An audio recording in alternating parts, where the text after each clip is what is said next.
Your Excellency, President William Ruto,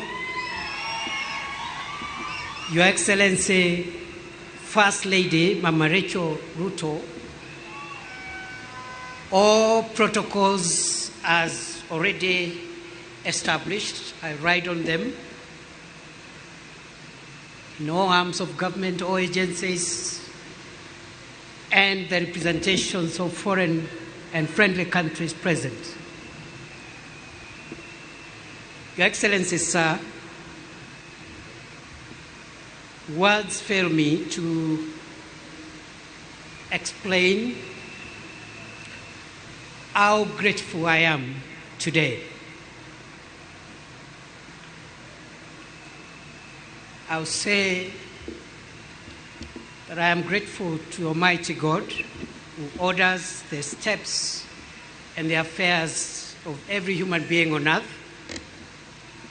I am grateful to you, sir, for the honor you have given me to serve under you. Your Excellency, I've been your political student for nearly 20 years now, and nothing in the political space has helped me to pick up lessons more than the years that I have worked and served around you in various capacities. Therefore, Your Excellency, I'm grateful for the honor which you have given me. I promise you, before this congregation and before God, that I will not let you down for the privilege you have given me. Your Excellency, sir, in the same breath of gratitude, I am grateful to all the institutions who have facilitated this process, including the ceremony we are having today. And I want to agree with what my elder brother, His Excellency Musalia Mudavadi, has said. Whatever has happened in the last few weeks, and indeed in the recent past, is a testament of the maturity of our democracy and is a testament that our institutions work. Your Excellency, sir, allow me, having thanked you, also to thank the very many people whom I have had an opportunity to learn from them. I may not enumerate all of them, but I've had the privilege of learning from so many great people. And even as we celebrate our Constitution and our democracy, I pay tribute to those who purposed to fight for and defend the establishment of our country and our constitutional order. I am grateful to those who are responsible for creating the Kenya that we live in today, in the past and in the present. I am grateful to those who fought for this Constitution, and I am grateful to all heroes of our country in the past and in the present. Your Excellency, I am grateful to this country for raising me. And I've had so many people to help me grow into who I am today. And therefore, as I discharge the burden that you have placed me, Your Excellency, the burden you have placed on my shoulders, I am grateful that I will discharge that burden with the benefit of having grown and continuing to grow under the feet of not just my father and mother who gave birth to me, but the many elders of their generation who helped me to shape and make me what I am today over time. I am truly grateful. Those who taught me in the formal and the informal setup. Your Excellency, I'm grateful to my family. With your permission, I want to pay tribute to 4 people who have made huge sacrifices, especially in the 14 years, 15 years or so I have been in politics. Before then, I had spent a decade in academia, and of course I'm also grateful to the professors and the colleagues with whom we worked with. But allow me, Your Excellency, today, on a moment like this one, to thank my wonderful wife, Joyce Kithure, a woman who has sacrificed, a professional in her own right, but who has sacrificed to raise our 3 children, Imani, Neema, and Mwende.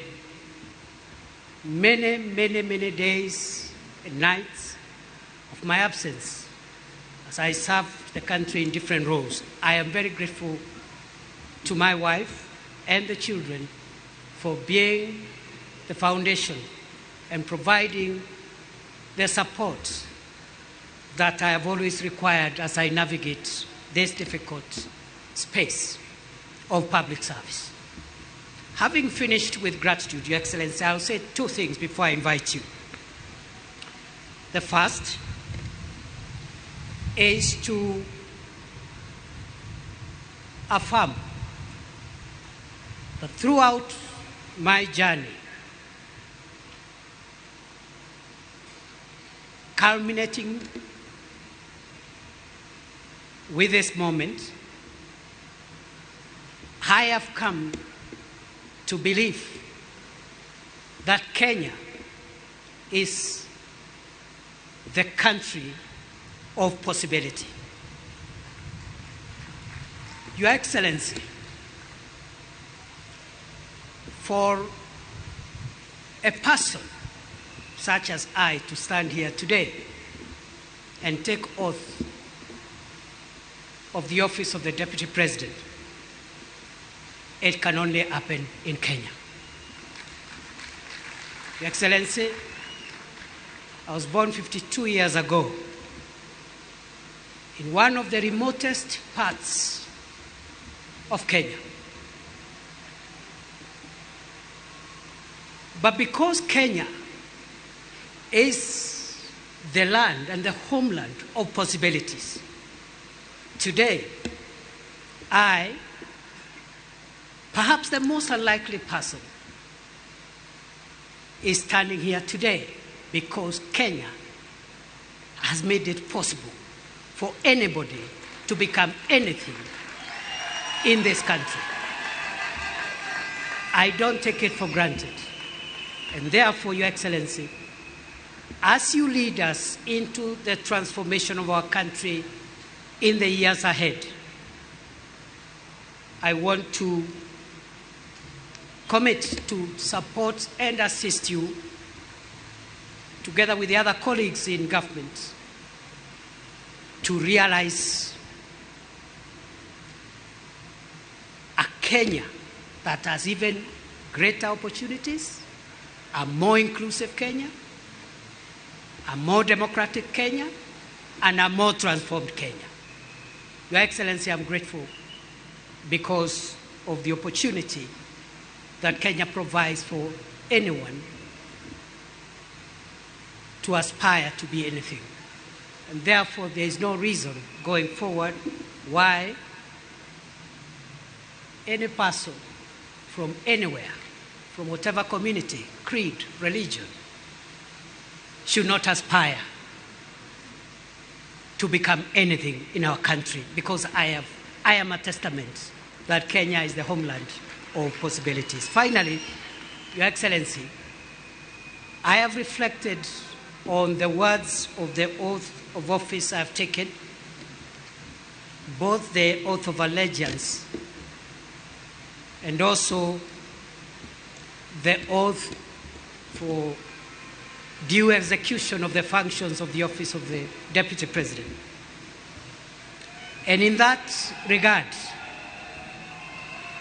I want to commit to you, as I end my remarks, I want to commit to you before this congregation and before the Almighty God, who is acknowledged in the Constitution, that I will serve under you and provide you with the assistance and support you require to take this country to the next level. I commit I will be loyal and faithful. I will try the best of my ability to work hard together with the other colleagues to lighten the burden that you carry on your shoulders, Your Excellency.